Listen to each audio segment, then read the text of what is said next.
The hidden truth about Jehovah's Witnesses. That nobody tells you Jehovah's Witnesses are one of the most enigmatic and debated religious communities in the world. With millions of followers in more than 240 countries, their impact is undeniable. But what lies behind their beliefs and practices? Why does their doctrine generate such fervor among their followers, while at the same time causing so much rejection among those who have decided to leave the organization? In this video, we will explore the truths that few dare to reveal about Jehovah's Witnesses. From their rigid organizational structure to their strict codes of conduct, including the controversial prohibition of blood transfusions and the contentious practice of disfellowshipping, we will uncover aspects that have sparked debates and complaints worldwide. Stay until the end, because what you will discover here may completely change your perception of this religious community. And before we continue, tell me, what do you think about organizations that require the isolation of former members? Leave your comment and don't forget to subscribe to Viaje Divino. Give this video a like and activate the notification bell so you don't miss more content like this. Jehovah's Witnesses are a community distinguished by their doctrinal firmness and highly structured way of life. Their presence in society does not go unnoticed. They are known for their door-to-door evangelizing efforts, their rejection of blood transfusions, and their apocalyptic worldview. However, few understand the magnitude of their internal structure, the control over their members, and the consequences faced by those who decide to leave the organization. To understand the influence of this community, it is essential to know its origins. Jehovah's Witnesses emerged in the late 19th century in the United States under the leadership of Charles Taze Russell, a man deeply interested in the interpretation of the scriptures. Russell established a Bible study group that later evolved into what we now know as Jehovah's Witnesses. From the beginning, their movement was characterized by a vision of Christianity distinct from traditional teachings. They rejected the Trinity, denied the existence of hell as a place of eternal torment, and proclaimed that the end of the world was near. One of the most striking aspects of Jehovah's Witnesses is their belief in the imminence of Armageddon. According to their doctrine, the current world is dominated by Satan, and only Jehovah's faithful followers will survive when the end times arrive. This conviction has shaped the lives of their members for decades. They have predicted the end of the world on multiple occasions, with the most notable dates being 1914, 1925, and 1975. Each time one of these predictions failed, the organization reinterpreted events, claiming that Armageddon had begun invisibly or that a miscalculation had simply been made. The emphasis on the proximity of the end of the world has had a profound impact on the daily lives of Jehovah's Witnesses. The organization discourages its members from making long-term plans outside the community, such as obtaining higher education or accumulating wealth, as the priority must always be the work of evangelization. This mentality has led many to sacrifice personal opportunities, convinced that time in this system of things is limited and that Jehovah will soon establish his kingdom on earth. However, beyond their theological beliefs, what has generated the most controversy are their strict rules of conduct and the level of control they exert over their members. The organization, led by a governing body based in Warwick, New York, establishes detailed regulations governing almost every aspect of a Jehovah's Witnesses' life. These rules cover everything from dress codes to permitted entertainment activities. Witnesses are prohibited from celebrating birthdays, Christmas, and other holidays deemed pagan. They must also avoid music, movies, and literature that could be considered immoral or that promote values contrary to those of the organization. One of the most sensitive topics is their absolute rejection of blood transfusions.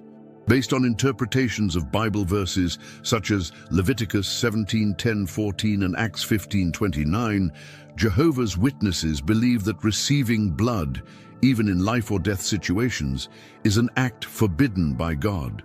This has led to multiple cases of preventable deaths, especially of children whose parents refuse to allow transfusions.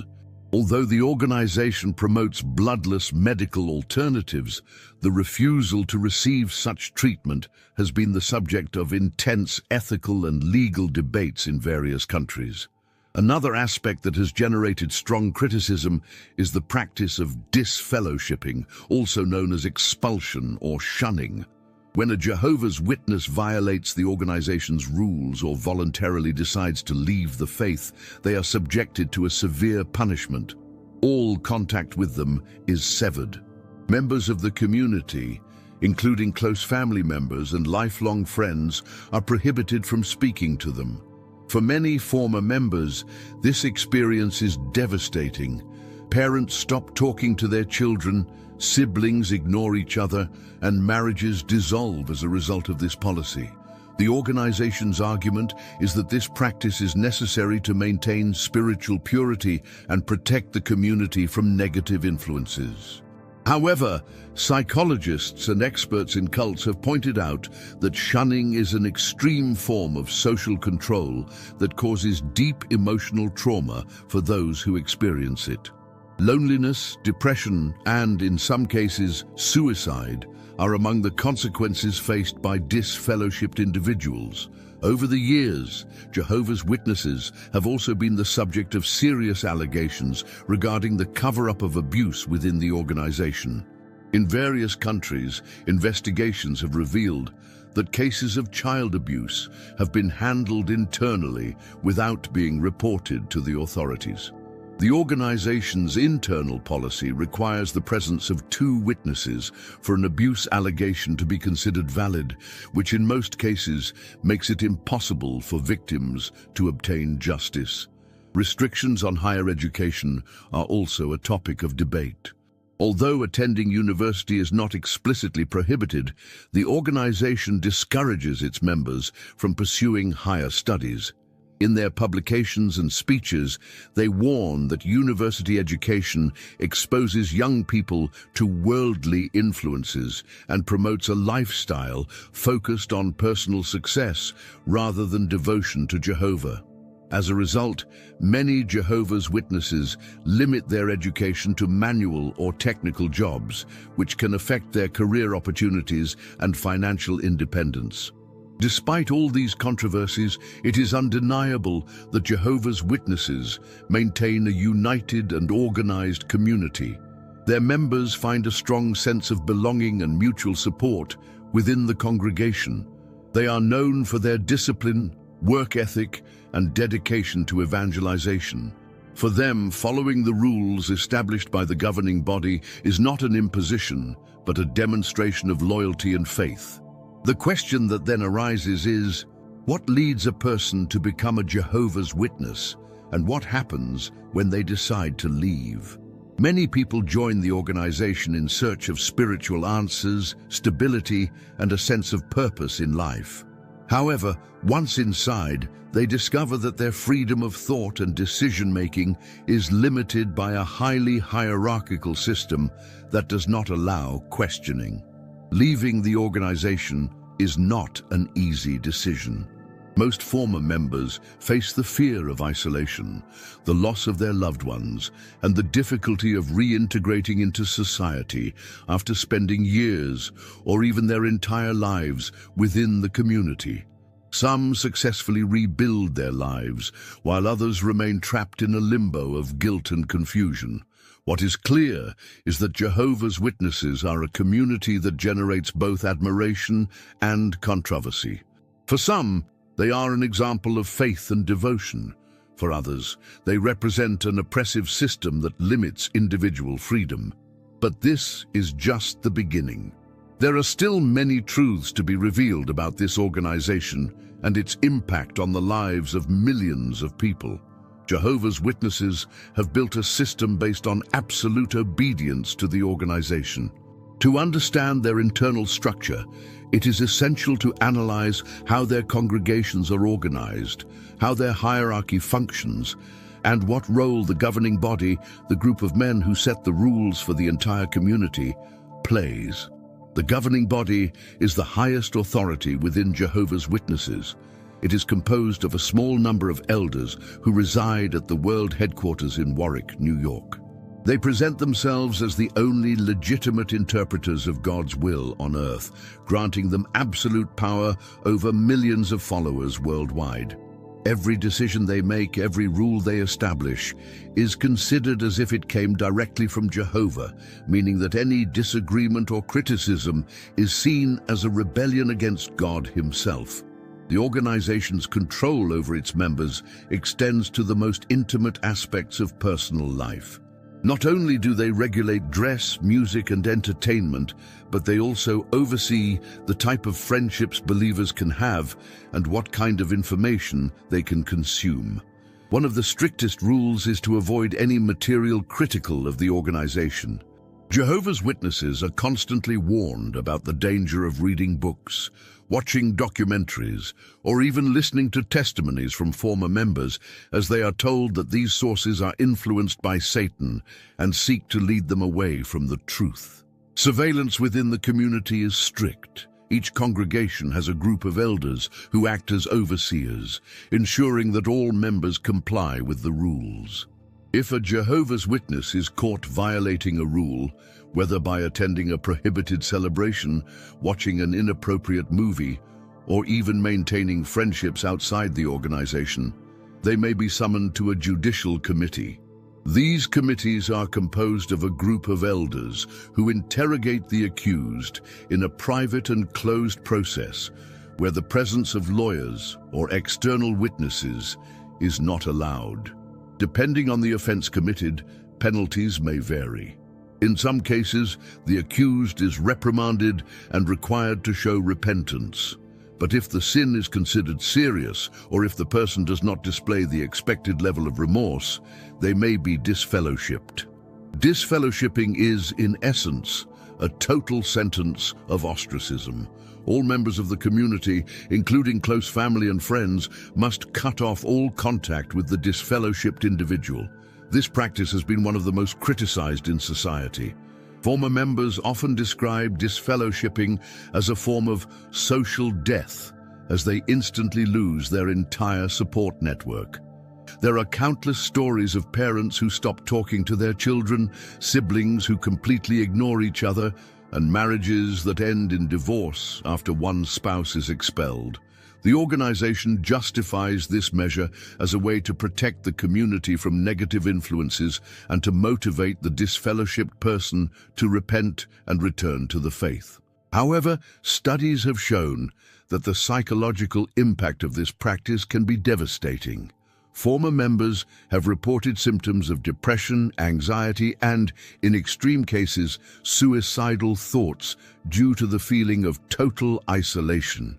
Most of them grew up in an environment where they were taught that there is nothing good outside the organization, so when they are expelled, they face an unfamiliar world without the preparation or tools necessary to adapt. In addition to disfellowshipping, Jehovah's Witnesses have another form of social exclusion that is less drastic but equally damaging: marking. When a member is considered a bad influence but has not committed a sin serious enough to be expelled, they are marked within the congregation. Although contact is not completely severed, other members are warned that they should avoid the company of that person and limit their interactions with them. This practice creates an atmosphere of fear and control, where members fear being marginalized if they do not behave according to the established rules. Another controversial aspect of the organization is its policy on handling abuse allegations. In several countries, investigations have revealed that Jehovah's Witnesses handle cases of child abuse internally without reporting them to civil authorities. This is due to their two-witness rule, which states that a sin can only be investigated if there are at least two eyewitnesses to confirm it. In most cases of abuse, there are no additional witnesses, meaning that many reports go without consequences within the organization. In countries such as Australia, the United Kingdom, and the United States, government investigations have been conducted into how the organization handles these cases.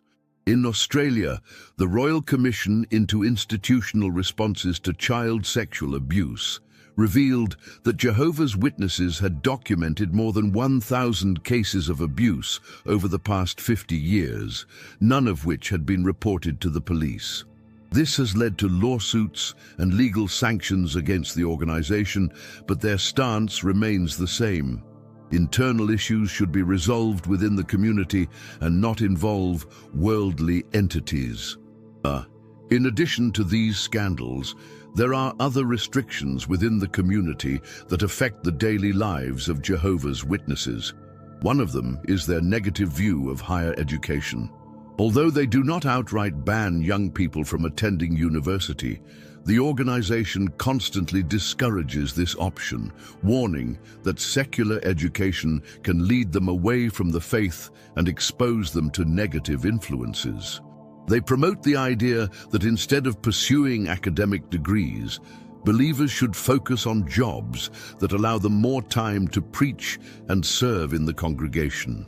This has had a significant impact on the job opportunities of Jehovah's Witnesses. Many grow up believing that higher education is unnecessary, which limits their access to better jobs and financial stability. Former members have shared that, after leaving the organization, they find themselves in precarious situations because they were never encouraged or prepared to develop a career outside the community. Another important point is the way Jehovah's Witnesses view relationships and marriage. In their doctrine, marriage is a sacred union that should only take place between members of the same faith. Marrying someone outside the organization is discouraged, and in some cases may even lead to disfellowshipping if it is considered that the person is prioritizing their personal desires over their loyalty to Jehovah. The rules on marriage and family life are strict.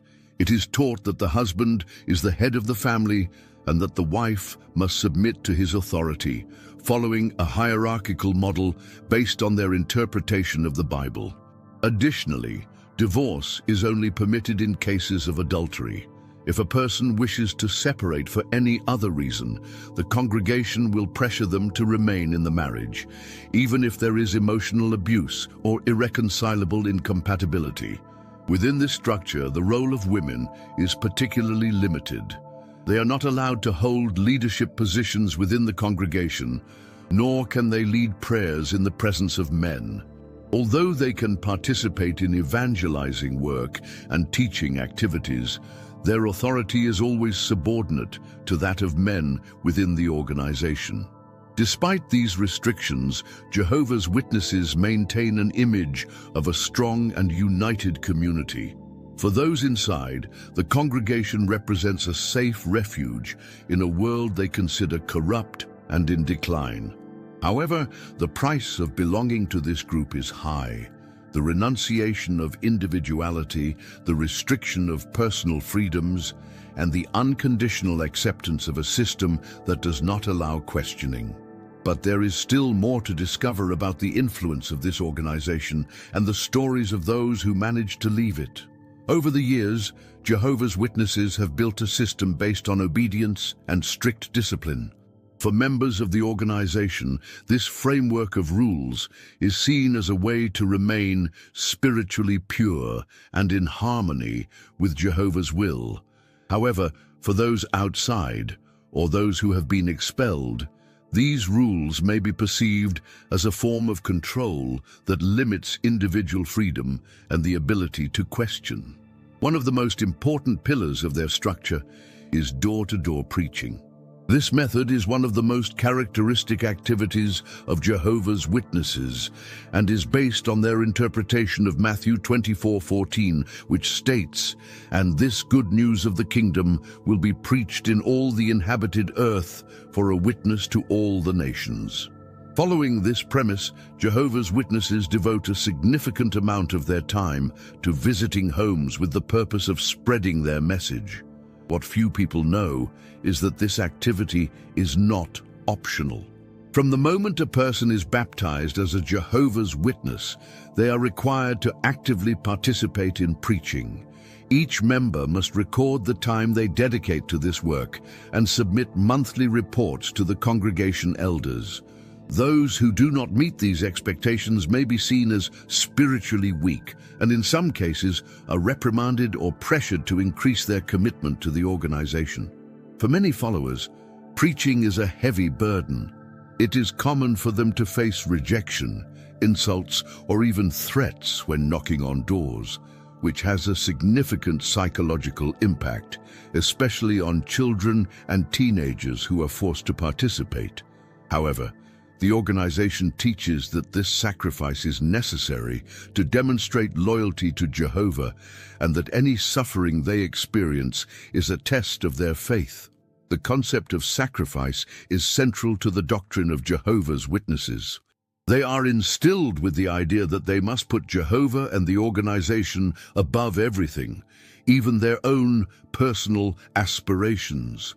As a result, many members sacrifice job opportunities, relationships with non-believing family members, and even their health, all in the name of obedience. A clear example of this is the practice of rejecting blood transfusions.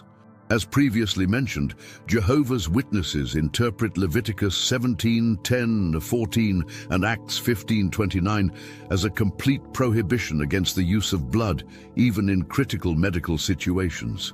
This belief has led to thousands of deaths among Jehovah's Witnesses who refuse transfusions, and although the organization promotes alternative treatments, in many cases, the lack of blood has been the decisive factor between life and death. Hospitals in some countries have developed special protocols to treat Jehovah's Witness patients without transfusions, but these methods are not always effective in emergency situations. There are testimonies from former members who recount how they were pressured to sign documents rejecting blood transfusions before undergoing surgery, even if their lives were at risk. Beyond the issue of blood, Jehovah's Witnesses also have a firm stance against certain medical practices. The organization has expressed doubts about some psychiatric treatments, discouraging the use of medication for anxiety and depression, and instead suggesting that members pray and read the Bible for comfort. Although they do not explicitly prohibit seeking psychological assistance, many Jehovah's Witnesses believe that turning to therapy is a sign of a lack of faith in Jehovah. The pressure to remain spiritually strong can be overwhelming. The organization enforces a highly regulated lifestyle where any deviation from the rules can lead to social sanctions. From the music they listen to the clothes they wear, everything is carefully monitored. Clothing must be modest, meaning that women cannot wear provocative outfits, and men must maintain a neat and conservative appearance. Romantic relationships are also strictly controlled. Jehovah's Witnesses can only marry other members of the organization, and dating must be conducted under congregation supervision. Long courtships are discouraged, and early marriage is promoted, since it is believed that getting married quickly is better than falling into temptation. Within marriage, the rules are equally strict. The wife must submit to her husband's authority, as it is considered that he is the head of the family, according to their interpretation of Ephesians 5:22-24. Although the organization does not openly support domestic abuse, in many cases, women are advised to remain with their husbands, even if they are in toxic or abusive relationships.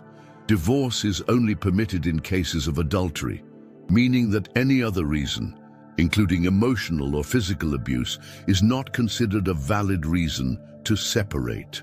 Many women who have tried to leave unhappy marriages have faced rejection from the congregation and have been viewed as rebellious for not fulfilling their duty as wives.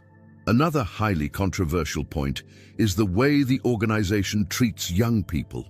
Children who grow up as Jehovah's Witnesses experience a childhood vastly different from that of other children. From an early age, they are taught that the outside world is dangerous and that true happiness can only be found within the congregation. They are prohibited from participating in celebrations such as birthdays, Christmas, and Halloween, which makes them feel excluded at school. They cannot participate in extracurricular activities such as sports teams or school clubs, as the organization believes that these activities expose them to bad influences. And as they grow older, young Jehovah's Witnesses face immense pressure to get baptized and fully commit to the organization. However, once they are baptized, any wrongdoing they commit is treated with the same severity as it is for adults. This means that if a 15 or 16-year-old commits a serious sin, such as dating someone outside the congregation or expressing doubts about the doctrine, they can be disfellowshipped and lose all contact with their family and friends. It's no surprise that many young people who leave the organization report symptoms of post-traumatic stress, anxiety, and depression. The transition to the outside world can be terrifying, as they have been taught throughout their lives that outside the congregation they will only find suffering and despair. Despite all these restrictions, Jehovah's Witnesses continue to grow in many parts of the world. Their success lies in the highly organized structure of the community and their ability to provide a strong sense of belonging. For many, being a Jehovah's Witness represents stability, purpose, and the promise of a better future in the new world they expect after Armageddon. However, the question remains, can this organization truly be considered just a religious group, or are we looking at a system of control that limits its members' freedom? Leaving Jehovah's Witnesses is not a simple process. For many, the organization is not just a faith, but a way of life that shapes every aspect of their existence. Abandoning it means facing an unknown world, the loss of family and friends, and, in many cases, an identity crisis. Most former members describe their departure as a traumatic experience. Often, it is not just a spiritual decision, but a matter of emotional and mental survival.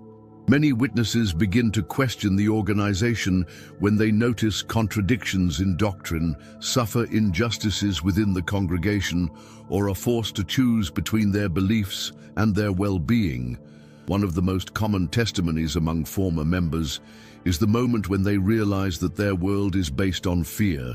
From a young age, they are taught that life outside the organization is dangerous, that apostates are agents of Satan, and that anyone who criticizes the doctrine is condemned to destruction in Armageddon. This indoctrination causes many to remain in the organization not out of conviction, but out of fear of the consequences of leaving. For some, leaving begins with simple questions. Why have the prophecies about the end of the world never been fulfilled? Why is the organization so obsessed with controlling its members' lives? Why is leaving punished so severely? These questions lead to an internal crisis that can last for years. Many Jehovah's Witnesses, even after beginning to doubt, remain in the organization out of fear of isolation. They know that if they choose to leave, they will lose all contact with their family and friends. The process of leaving can take different forms. Some decide to distance themselves gradually, stopping attendance at meetings and avoiding involvement in congregation activities. However, this approach may not be enough. The organization considers that anyone who abandons the faith should be avoided, even if they have not committed a serious offense. Others opt for a more direct exit, writing a letter of resignation and sending it to the elders. This option, although quicker, has immediate consequences. From the moment the letter is accepted, the individual is considered disassociated, meaning that no Jehovah's Witness can speak to them or even acknowledge their existence. The stories of those who have been disassociated are heartbreaking. Some recount how their own parents asked them to leave their home overnight. Siblings who grew up together stop speaking to each other. Children never hear their mother's voices again. One former member shared their experience. "I remember the day I decided to leave. My mother looked at me and told me that I was no longer her child. She refused to hug me and asked me to pack my things. Since then, I have never spoken to her again." There are no words to describe the pain of losing your family while you are still alive. Another shocking case is of a woman who, after being expelled, was left completely alone. I had no one. All my friends were Jehovah's Witnesses. My entire family was inside. One day, I had a life full of people, and the next, I was completely isolated. I had to learn how to live again. Isolation is not the only difficulty former members face. Many must also deal with a lack of education and job opportunities. As mentioned earlier, the organization discourages higher education, meaning that many people who leave the faith find themselves without the necessary tools to integrate into the workforce. A man who left the organization at 35 years old shared his experience. I spent my whole life believing that the end of the world could come at any moment. I never worried about studying or building a career. When I left, I realized that I had nothing, no degree, no profession, no network of contacts. It was terrifying to start from scratch. Fortunately, some managed to rebuild their lives after leaving the organization.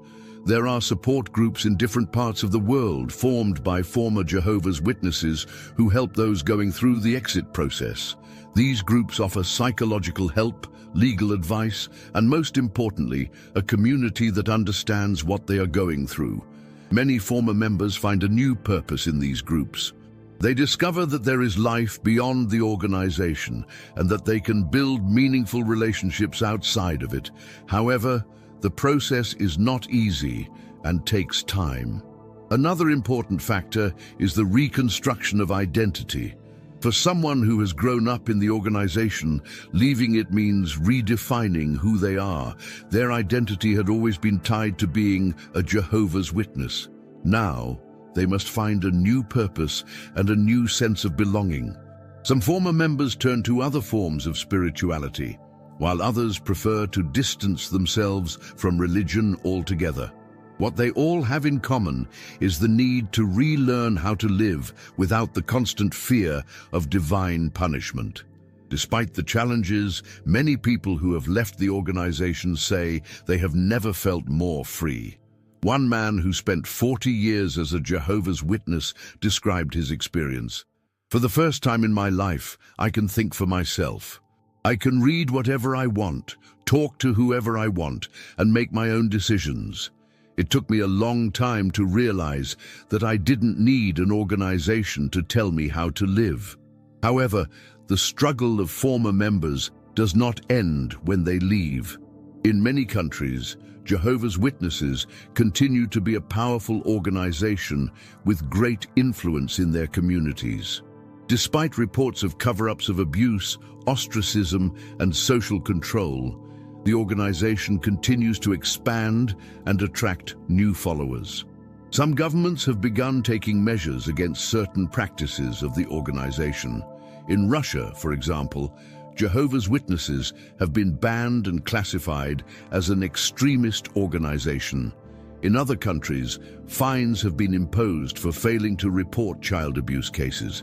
However, the fight for justice is far from over. Many of the organization's policies continue to harm thousands of people, and the fear of ostracism remains a powerful tool to keep followers inside.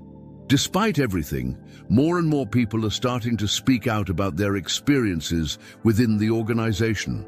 Documentaries, interviews, and online forums have allowed former members to share their stories and warn others about the dangers of religious control. The question that arises is, to what extent should a religious organization have the right to regulate the lives of its members? Where is the line between faith and coercive control? Jehovah's Witnesses have been the subject of intense debates worldwide. For some, they represent a community of faith committed to morality and devotion to God. For others, they are a highly restrictive religious group that exerts absolute control over its members. But one thing is undeniable: their impact on the lives of those within the organization and those who have left is profound and lasting. Throughout this analysis, we have explored their history, beliefs, organizational structure, and the consequences faced by those who choose to leave. But one key question remains: what does the future hold for Jehovah's Witnesses in a world that is constantly changing? The organization faces several challenges today. The first and most obvious is access to information. For decades, Jehovah's Witnesses have strictly controlled what their members can read, watch, and listen to. However, in the digital age, this task has become increasingly difficult. The internet has allowed former members to share their experiences, internal documents from the organization to be published, and hidden practices to be exposed. Documentaries, social media testimonies, and online forums have cast doubt on many of the governing body's claims and have helped more people begin to question their faith. In response, the organization has issued increasingly aggressive warnings against apostate content. In their publications and speeches, the governing body insists that any critical information about Jehovah's Witnesses comes from Satan and that those who consume it are endangering their relationship with God. However, these warnings have not been enough to prevent thousands of members from researching on their own. Another significant challenge is legal scrutiny. In several countries, Jehovah's Witnesses have been the subject of investigations into their handling of child abuse cases and their practice of disfellowshipping. Some governments have begun to demand changes in their policies, and in some places, the organization has been sanctioned for refusing to report crimes to the authorities. In 2018, for example, the Dutch government conducted an investigation revealing that the organization had covered up numerous cases of child abuse. In Australia, a royal commission found that Jehovah's Witnesses had records of over 1,000 cases of abuse within their congregations, yet not a single one had been reported to the police. The growing public scrutiny has also affected the organization's image. In the past, Jehovah's Witnesses were primarily seen as a peculiar but harmless religious group. Today, many people associate them with ostracism, extreme control, and covered-up abuse scandals. However, despite these difficulties, the organization continues to operate and expand in some countries. Their ability to adapt to change has been key to their survival. In recent years, they have shifted their evangelism efforts to digital platforms, launching their own app and producing video content to attract new followers. But the question remains: can an organization with such strict rules and controversial policies survive in a world where information flows freely? Many former members believe that the organization's time is running out. They argue that younger generations are increasingly skeptical and that as more people dare to question their teachings, their number of followers will decline. Others, however, warn that the social control within the organization is so strong that it will continue to exist, although with a reduced number of followers. What is clear is that Jehovah's Witnesses will continue to generate debate. For some, they represent the only truth and the promise of eternal life. For others, they are an organization that instills fear and limits freedom of thought. Regardless of one's opinion, there is something we can all learn from this story: the power of critical thinking. We should never be afraid to question, investigate, and seek answers for ourselves. True spirituality should not be based on fear or coercion, but on the freedom to believe and decide with full awareness. Now, I want to hear your opinion.